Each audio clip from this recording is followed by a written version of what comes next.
Mirada Económica. ¿Cómo están? Bienvenidos o bienvenidas a Mirada Económica en una semana que estuvo cargada de informaciones, datos de crecimiento también, datos de empleo en general bastante positivos. Para comentar estos temas y otros, por supuesto, vamos a tomar contacto con Natán Pincheira, economista jefe de Finsa. Natán, ¿cómo estás? Bienvenido a Mirada Económica. Hola, ¿qué tal? ¿Cómo están? Muchas gracias por la invitación. Natán, bueno, lo decíamos, el Banco Central durante esta semana entregó el dato de crecimiento para el mes de diciembre y aunque estuvo un poquito por debajo de lo que se esperaba en general, fue una muy buena cifra. ¿Cómo cerró el año 2021 la economía chilena? Mira, la verdad es que efectivamente, como tú mencionas, ya son muchos los meses en los que tenemos cifras de crecimiento o tuvimos cifras de crecimiento de 2 dígitos. Diciembre no fue distinto en ese sentido y llegamos a ese 10,1%, pero también con ese, digamos, con esa dificultad o diferencia respecto a lo que veníamos viendo los meses anteriores en que la economía sistemáticamente sorprendía al alza. En esta oportunidad no fue así. Ya se empieza, no sé si uno diría ratificar completamente, pero se siguen dando ciertos indicios de desaceleración en algunos sectores que estuvieron detrás del carro del crecimiento durante el año 2021, como por ejemplo fue el comercio, a lo que se agregan otros, ¿no? Hay unos que siguen estando ahí bastante dinámicos, como son los servicios, producto de que también fueron aquellos que se subieron al final, ¿no? Porque estaban más complicados por el tema de los confinamientos, una vez que eso, bueno, ya pareciera ser como que pasó hace tanto tiempo, ¿no? Pero no fue hace tanto. Ya se empieza a dinamizar junto con también, por ejemplo, cosas relacionadas a el turismo, ¿no? A restaurantes, etcétera, que también ayuda bastante a la época estival. Con eso, por supuesto que estas cifras deben ratificarse cuando el Banco Central entregue las cuentas nacionales. El país habría crecido durante el año 2021 un 12%, una cifra récord por donde se le mire, pero creo que hay que analizarla con bastante cautela, porque no es un 12% de una economía que en sus fundamentales, en su propia capacidad de generar este crecimiento de mediano o de largo plazo, esté creciendo un 12%. No olvidemos que 2020 fue un año muy malo, ¿no? Con una pandemia que azotó el mundo, que azotó el país. Nosotros además tuvimos otras crisis, como la crisis posterior al estallido social, la crisis de representación política, etcétera. Y eso hizo que el año 2021 nos comparáramos con una base bastante baja, se nos sumó, por supuesto, también esto que mencionaba hace un minuto de los procesos de desconfinamiento y además los distintos procesos o los distintos programas de traspaso de transferencias directas desde el Estado hacia las personas, como fue el IFE, por ejemplo, en sus distintas versiones, y por supuesto no podemos olvidar los retiros de los fondos de pensión. Sí, sin duda. Natán, te invito a que revisemos justamente los datos que publicó el Banco Central durante esta semana. Lo decíamos, el crecimiento en el mes de diciembre fue de un 10,1% y los servicios justamente tomaron un poco más de protagonismo de alguna manera hacia final de año. Lo estamos viendo allí en pantalla. El comercio creció un 14,8%, los servicios un 12,6% y la producción de bienes un 3,3%. Había preocupación justamente en las autoridades, Natán, porque el comercio estaba impulsando el carro, esto de la mano, como tú decías, de las ayudas fiscales, de los retiros de ahorros previsionales, y los servicios estaban un poco más rezagados. ¿Fue una buena noticia que de alguna manera los servicios también se sumaran a este impulso?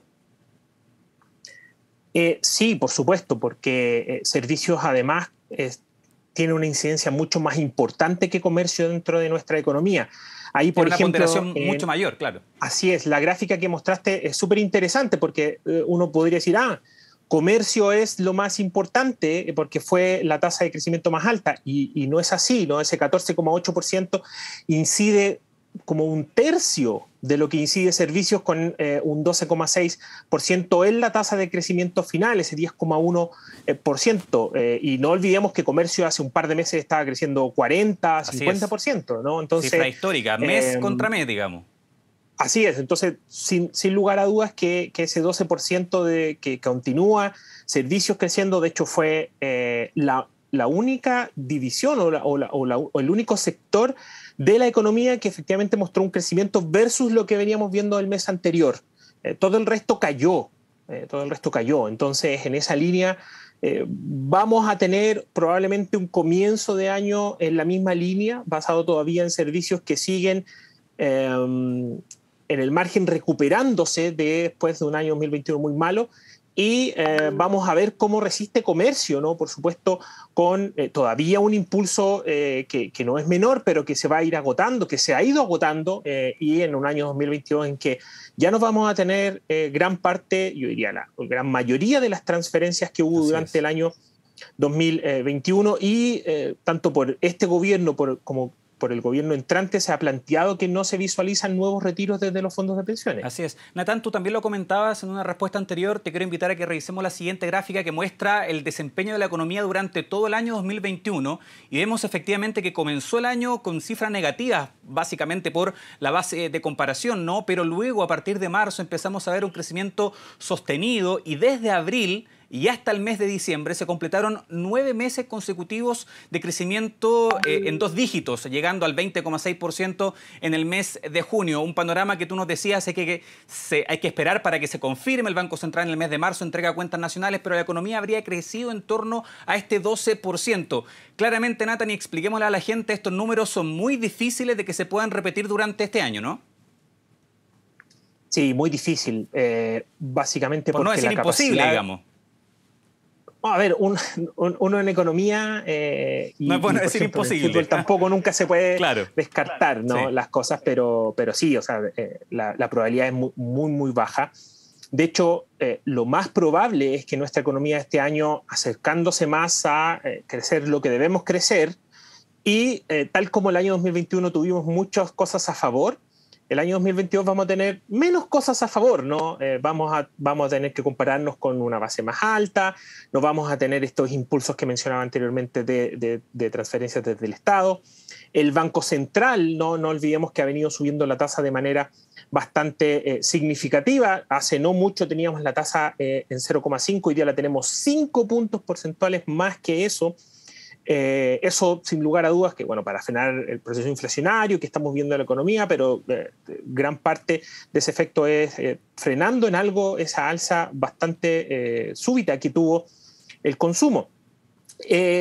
Quizás para ir más ahí al detalle, no descartamos que tengamos 10 meses con crecimiento sobre los 2 dígitos. Enero en esa línea se visualiza que, digamos, en esa línea es muy probable que incluso supere el crecimiento que tuvimos en diciembre.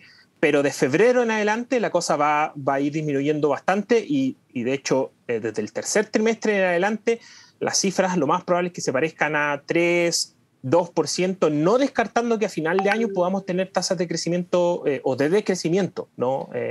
Comparado con lo que vimos recientemente. Sí, y antes de entrar al detalle de lo que puede ocurrir durante este año, Nathan, que tú ya lo has comentado un poco, recordar que también este 12% de crecimiento del año pasado, podríamos decir que no fue gratis. La inflación fue un tema muy importante que se desencadenó básicamente por estas ayudas fiscales macizas, ¿verdad? Masivas. La transferencia también a través de los ahorros previsionales generó una inflación bien importante. Este 7,2% del cierre del año 2021 debiera un poco calmarse durante el 2022, debiera un poco disminuir la inflación. El Banco Central proyecta que terminemos igual en torno al 6% durante este año.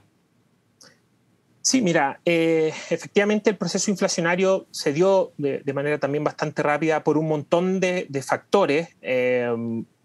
Creo que ha sido erróneo decir, oye, la inflación es solo externa, y también es erróneo decir que la inflación es solo interna. El Banco Central, de hecho, le atribuye un porcentaje a cada uno, efectivamente. Así es. Y en la que lamentablemente se han mezclado que esta inflación externa ha venido como que o se alimenta muchos de los componentes locales. Entonces se ha exacerbado este traspaso externo, porque recordemos que la inflación hoy día está siendo un fenómeno global. Hay temas con las cadenas de suministro, el transporte marítimo, el Omicron sigue dando que hablar, por supuesto, en el mundo y dificultando la vuelta a la normalidad, pero no olvidemos también que de forma local digamos, el mismo Banco Central en su último reporte lo decía, durante el año 2021 tuvimos 4 Navidades, si es que uno mira las ventas del comercio, ¿no? Y la última de estas, que no fue en diciembre particularmente, sino un par de meses antes, se mantuvo. O sea, tuvimos un dinamismo tal del comercio, digamos, y si alguien lo quiere negar, es cosa de que vaya a ver los números, claro, en que efectivamente en algún momento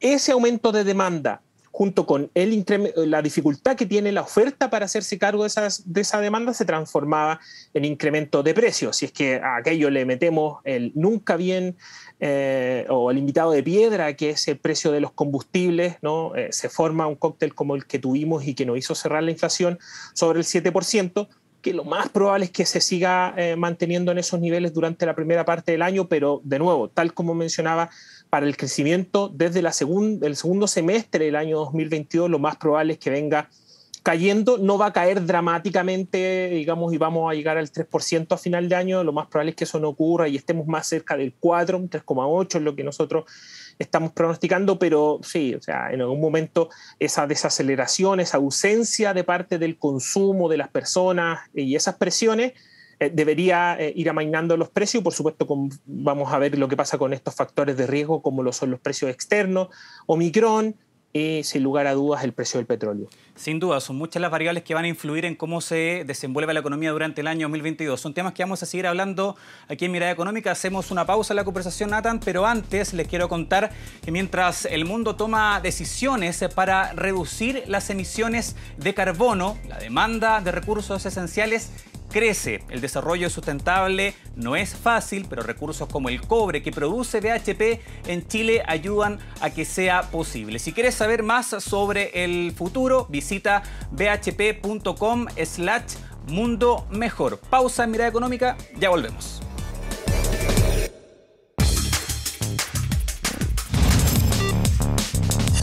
Mirada Económica.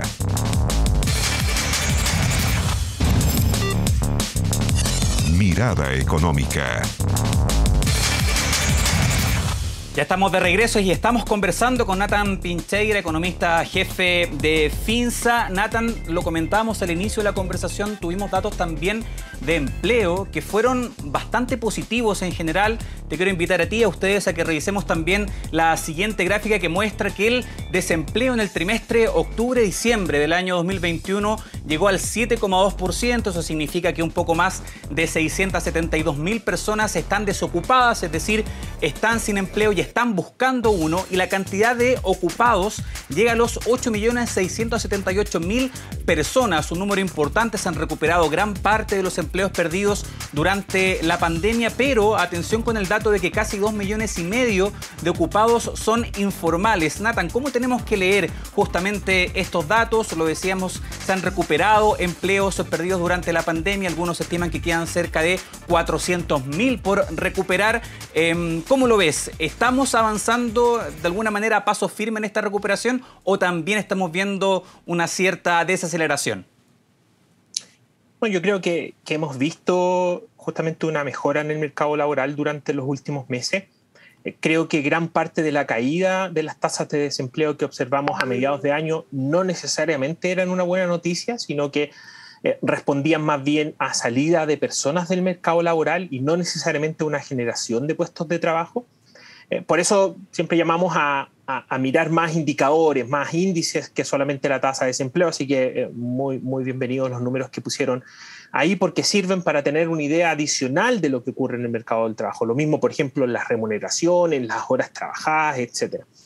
Y en los últimos meses sí hemos visto en general varios de estos indicadores, no solamente la tasa de desempleo, mejorando, ¿ya?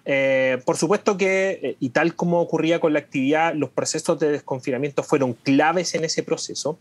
También son claves, digamos, otras libertades en términos de movilidad, como por ejemplo son la vuelta a clases presenciales, que afectó muchísimo el mercado laboral, y aquí hay que ser bien claros, el mercado laboral femenino se vio bastante afectado, se ha visto bastante afectado, porque culturalmente ¿no? han sido las mujeres quienes se hacen cargo de los niños o quienes se hacen cargo de los adultos mayores o personas enfermas, por ejemplo, del mismo coronavirus. y se han resentido más que el mercado laboral, entre comillas, de los hombres, ¿no? La buena noticia en el margen, a pesar de que todavía no se recuperan, es que los empleos de las mujeres han venido creciendo también a una velocidad algo más rápida y se reactivó, entre comillas, aquí pueden haber distintas visiones, el empleo por cuenta propia, ¿no? Que también destacan ahí ustedes en términos de la informalidad. Informalidad que en nuestro mercado ha existido siempre, ¿no? Sí. Lo que pasa no es que lamentablemente no es un fenómeno nuevo, claro. no es algo nuevo, no solamente la informalidad, sino también, por ejemplo, los empleos que se desempeñan en la calle, etcétera. Yo creo que lo complejo aquí es que el mercado laboral en términos de sectores, porque aquí tenemos una mirada general, ¿no? Pero en términos de sectores, tuvo grandes cambios, ¿no? Que además lo hemos visto nosotros mismos en nuestro quehacer diario. O sea, la utilización de métodos digitales para comprar en vez de ir a comprar presencialmente, eso provocó cambios sustantivos, por ejemplo, en el empleo que genera el comercio. Las dificultades que han tenido de movilidad las distintas personas o riesgos de contagio, etcétera, ha afectado de manera, no sé si permanente, pero hace mucho tiempo que se está viendo reducido el empleo en el sector agrícola. Lo mismo en las construcciones, ¿no? Existe pocos sectores que en términos netos hoy día muestren un crecimiento en términos de sus puestos de trabajo versus marzo de 2020. Muy pocos, ¿no? Muy pocos. La mayoría de los sectores aún no se recupera. Y recordemos que no solamente uno debe recuperarse al punto de partida, sino además a lo que sería coherente con el crecimiento, por ejemplo, del 12% que estábamos hablando hace un par de minutos. Así que en el margen las noticias son buenas, sí, pero aún queda bastante para recuperar en el mercado laboral. Nathan, y entremos de alguna manera en las proyecciones para este año, tomando justamente el tema del empleo, que es tan importante, tan relevante para las familias en nuestro país, con una economía que sabemos va a crecer menos durante este año. De hecho, el Banco Central proyecta que crezcamos hasta un 2,5% en el IPOM del mes de diciembre. Los nuevos análisis indican que Chile podría crecer incluso menos de un 2% durante este año. ¿Cómo va a convivir justamente el empleo con una economía que se va a desacelerar y que incluso podría tener recesiones técnicas a mitad de año, digamos, o en la segunda parte del año? Sí, completamente. Yo creo que vamos a tener un mercado laboral durante el año 2022 que, por ejemplo, si uno mira solo la tasa de desempleo, no se va a comportar tan dinámico. Sin embargo, si es que uno mira la creación de empleo, probablemente sí sea algo mejor. O la composición, ¿no? Claro, ¿por qué se da esta diferencia? Y es porque mientras se crea empleo también va a haber bastante, o suponemos, ¿no?, que va a haber bastantes personas que se van a reintegrar al mercado laboral, que estuvieron ausentes por distintas razones durante tanto el año 2020 como el año 2021, que se van a reintegrar y eso le pone cierta presión a la tasa de desempleo, ¿no? Pero a la vez se van a ir creando trabajos, ¿no? Se van a ir creando nuevas posiciones y eso va a hacer a que la tasa de desempleo quizás baje un poco, pero no tanto como si solamente se hubiese creado ese empleo neto y no entrara más personas al mercado laboral. Aquí hay ciertos componentes estacionales que van a jugar más a favor, yo diría, a finales del próximo año. Si es que, bueno, por supuesto, tenemos una visión positiva de lo que vaya a ocurrir con la pandemia, si es que sigue complicándose o tenemos alguna situación adicional, claramente lo que estoy diciendo ahora exactamente, puede cambiar de un momento a otro. Así es, hay que tener cuidado con Nathan, eso. Y bueno, lo hemos conversado, va a ser un año más difícil y efectivamente estas son proyecciones que vienen desde el año pasado, incluso antes de que se conociera quién iba a ser el próximo presidente de la República. No es que porque haya ganado Gabriel Boric finalmente tengamos un escenario más malo, sino que esta es una situación que ya se venía arrastrando desde fines del año 2021. ¿Qué desafíos vienen justamente para el nuevo gobierno? Te quiero preguntar también por el nombre de Mario Marcel en el Ministerio de Hacienda. ¿Cómo lo ves? ¿Dónde van a estar de alguna manera los principales desafíos, las principales dificultades? ¿Cómo ves al futuro ministro de Hacienda? Primero partir con la evaluación de la instalación del presidente o del presidente electo Boric. Creo que justamente esos son sus desafíos durante el primer año, la instalación, continuidad de ciertas políticas, como por ejemplo la continuidad de todo lo que ha sido lo sanitario, el tratamiento y la lucha contra el coronavirus. Eso tiene un impacto directo sobre la economía, no nos olvidemos de aquello. Y también ir delineando lo que van a ser sus proyectos de ley hacia 2023 en adelante. Y en ese sentido, bueno, el nombre de Mario Marcel creo que, y tampoco ha sido ninguna, digamos, nada oculto en términos de que es una persona completamente competente. Creo que, y en lo personal, la verdad es que creo que es tanto un excelente economista como una mejor persona. Creo que además no solamente tiene digamos, las cartas académicas y de experiencia laboral para estar ahí, sino que además ha estado en la dirección de presupuesto. Él creó, junto con Nicolás Izaguirre, digamos, la ley o lo que se conoce como la regla del balance estructural, que es básicamente cómo se conduce nuestro presupuesto hoy día, que es ejemplo para todo el mundo. Conoce el manejo político con el Congreso, ¿no? Que va a tener que enfrentar un Congreso nuevo también, para poder llevar adelante las numerosas reformas que dentro del programa de Gabriel Boric se han presentado. Creo que por lo menos para el mercado, los economistas, ¿no? y el público en general, da una señal de tremenda fortaleza, de confianza, de responsabilidad cómo se va a conducir el país. Yo creo que no nos queda más que desearle que le vaya lo mejor posible, porque al final del día eso termina siendo que nos vaya bien a todos, ¿no? Sí, la tarea no va a ser fácil, sobre todo en materia tributaria, ¿no? Que es de alguna manera la prioridad que ha fijado el nuevo gobierno, esta reforma tributaria para poder financiar justamente lo que se ha propuesto. Así es, pero se ha planteado que, y eso nos parece a nosotros positivo, en que para financiar gastos permanentes se requieren ingresos permanentes. Vamos a ver, por supuesto, después cuáles van a ser esos ingresos permanentes, las fuentes de financiamiento de los programas y cómo también la economía en ese sentido se afecta, se mueve, ¿no? Y cómo, digamos, podemos minimizar los efectos adversos. Pero esa primera lección, esa primera mirada y discurso de que vamos a ir a por recursos permanentes, creo que ya es algo positivo, porque podríamos haber corrido el riesgo, sin lugar a dudas, de aumentar el gasto social, simplemente, por ejemplo, fundado en deuda o fundado en cosas puntuales que al final del día terminan haciendo que los países caigan en numerosos problemas. Sí. Bueno, son desafíos justamente de la futura administración que vamos a estar, por supuesto, siguiendo muy de cerca aquí en Canal 24 Horas y en Mirada Económica. Nathan Pincheira, economista jefe de Finsan, muchas gracias por esta conversación, gracias por el contacto con Mirada Económica. No, gracias a ustedes, que estén muy bien.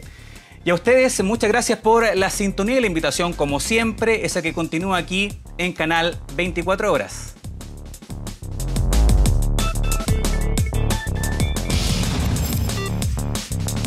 Mirada Económica.